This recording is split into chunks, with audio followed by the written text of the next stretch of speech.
to object to the discharge of 14 to 1252, condition 12A on two grounds. Other community objectives will speak to others. One, the approved wording of condition 12 was explicitly for the bodywork use of the site. This was not personal to bodywork, but according to the consent as a whole, was clearly for use by one, a dance school, and also two, one that was compliant with local plan 511. As the later iterations of the travel plan, version 6, and the technical note, which is where we are now, refer to data for the not personal CSVPA use, I want to restate why this is non-compliant with local plan 511. Paragraph 5.21 specifically excludes university teaching accommodation, language schools, and tutorial colleges as they do not cater for a primarily local market. In paragraph 8.8 of the officer's report, he states that CSVPA intend to occupy the building for its permitted use as a dance school/studio. In paragraph 8.10, the officer states, I accept that CSVPA is not currently a dance school. And in 8.17, he says that the travel plan has been written and currently references the permitted use as a dance school/studio in relation to this application. In other words, black equals white. Secondly, the travel plan should not undermine acceptable use under the local plan. Therefore, the travel plan should contain no data from or reference to any entity that fails to comply with local plan policy 5/11. However, the travel plan for this condition hinges on CSVPA, which officers acknowledge matches neither condition criterion I've stated in point 1. In 8.19 paragraph, the officer argues that the travel plan cannot secure continued community use. However, it most certainly should not undermine such use.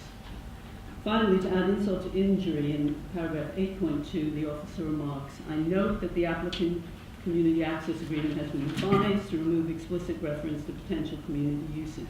Since neither the community nor presumably the planning community have had sight of a new CAA, one can only assume that he mentions this to mitigate the clear impression that the travel plan does, in fact, undermine acceptable use under the local plan. Martin Nicholson. This travel plan is a pre-commencement condition 12. That means that the applicant is required to get approval on this before starting any works.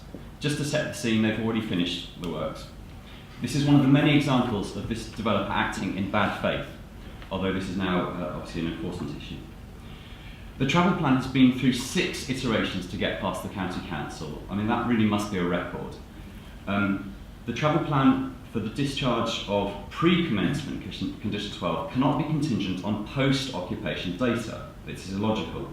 It must be based on valid and reliable data as has been available to the applicant since July 2014, assembled prior to occupation. The travel plan fails on this. It should not be approved. Please reject entirely and require a 7th version that adheres to the requirements. Thank you. My name is Val Neal. I'm a local resident. I'm speaking about the travel plan only about evening and weekend use. Now, that was the formal basis on which Councillor Robertson called this decision into the committee, so I'm not the only person who's worried about this. And I noticed that the officer did not mention this aspect in his introduction. Now, others have said, and will no doubt repeat to you today many times, that the travel plan for condition 12 is acceptable. I'm going to focus on the merits of this travel plan, as the officer said I should. Now, there are 2 sentences from 2 paragraphs in the planning officer's own report that prove that members must disagree that this travel plan is acceptable. They're from paragraph 8.3 and paragraph 8.13, and I'm going to quote them for you. Let's start with paragraph 8.3. The planning officer says that national planning policy guidance requires that travel plans must address all journeys resulting from proposed development. Now, the 2014 consent grants 96 hours per week of operation of this site. But the text of the travel plan, paragraph 5.25, asserts the impossibility of monitoring travel behaviours, and I'm quoting, of those using the site during evenings and weekends. Right?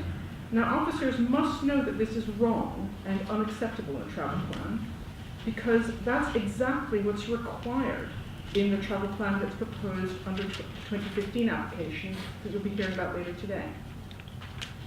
Now, it's been insisted on many, many times in all the discussions that evening weekend activity must have been addressed during the consideration of the 2014 consent prior to its approval.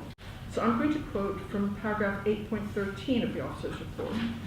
He writes, there is, and I'm quoting, there is no evidence of any assessment by any party to the planning process regarding transport impact of use at evenings and weekends. So it fails to monitor, it doesn't set any targets for weekend or evening journeys, and those are exactly the times that really matter to local residents. This is contrary to NPPG and is quoted in Planning Officer's Report, paragraph 8.3. So members have very strong grounds for refusing to discharge this condition, and I hope you do. Thank you very much indeed.